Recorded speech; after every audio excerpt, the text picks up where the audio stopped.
Swapping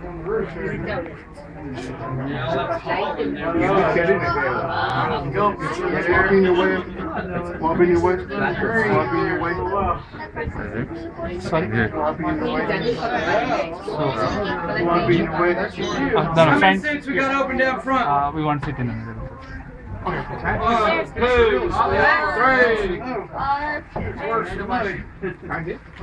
One, two, three.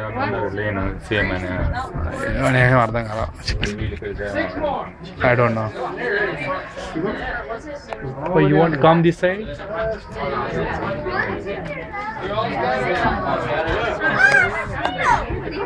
Over here, Russell, come here. Russell.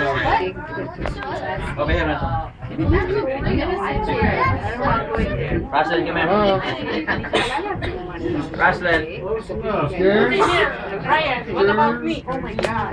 No, Ryan, let Nana sit there. You should come here. Sit down. Here! I will sit down there. The incline will travel from an altitude of 2,100 feet above sea level at a speed of 600 feet per minute, nearly 1 mile straight down the face of Lookout Mountain to the Chattanooga Valley below. The rate of the track at the steepest point is 72.7%, giving the Lookout Mountain Incline Railway the unique distinction of being the steepest passenger railway in the world. The car in which we're riding was installed in March 1987. Its main windows were designed to offer the most fantastic view of Chattanooga, with the colorful foliage and lush vegetation on the mountain. In the spring, thousands of dogwoods bloom. Summer brings out the mountain laurel and rhododendron, and in the fall come the brilliant reds and yellows of the hardwoods. The crisp days of winter offer a view from the incline that is unparalleled in its clarity. The Astrodome roof overhead allows you to see the horizon and surrounding countryside without having to move from your seat. The incline center rail is used by both cars going up and down the mountain. When we enter the passing switch and move past the other car coming up the mountain, we are exactly at the halfway point of our downward trip. As the incline descends historic Lookout Mountain, it will travel through the cities of Lookout Mountain and Chattanooga, as well as Hamilton County and the Chickamauga and Chattanooga National Military Battlefield. Lookout Mountain, which is part of the Appalachian chain, is actually a plateau stretching 83 miles. 3 miles of Lookout Mountain are in Tennessee, 35 miles in Georgia, and 45 in Alabama.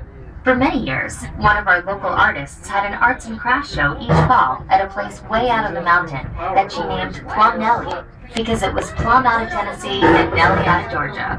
The first great natural ridgeline visible ahead is Missionary Ridge, where the last part of the Civil War battle for Chattanooga was fought. It was said that Missionary Ridge fell. This was truly the death blow to the Confederate States of America.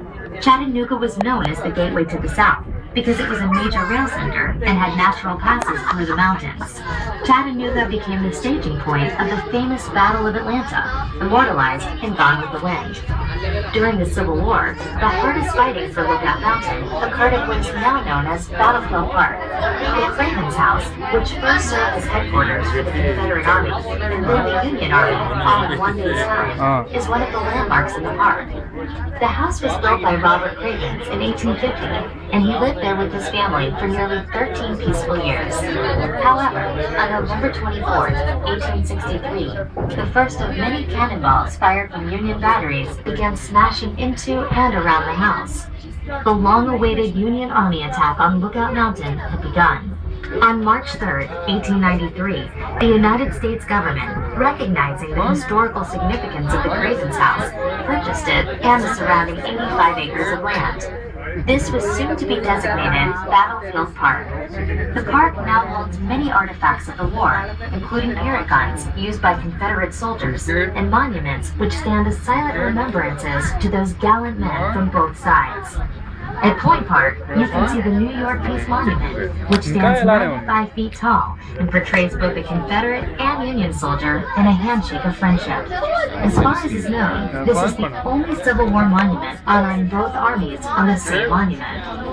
Incline railways have played an important role in the historical development of Lookout Mountain.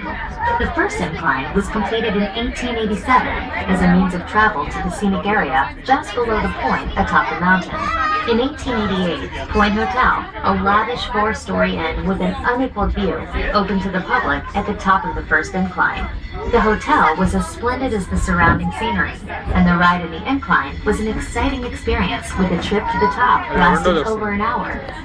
You are now riding in what is known as Incline Number 2. A local man, John T. Crass, envisioned an incline that would be fast and inexpensive. In June 1895, Crass and several other investors applied for a charter, forming the Lookout Mountain Incline and Lulu Lake Railway Company. With the help of picks, shovels, dynamite, and about 1,000 workers,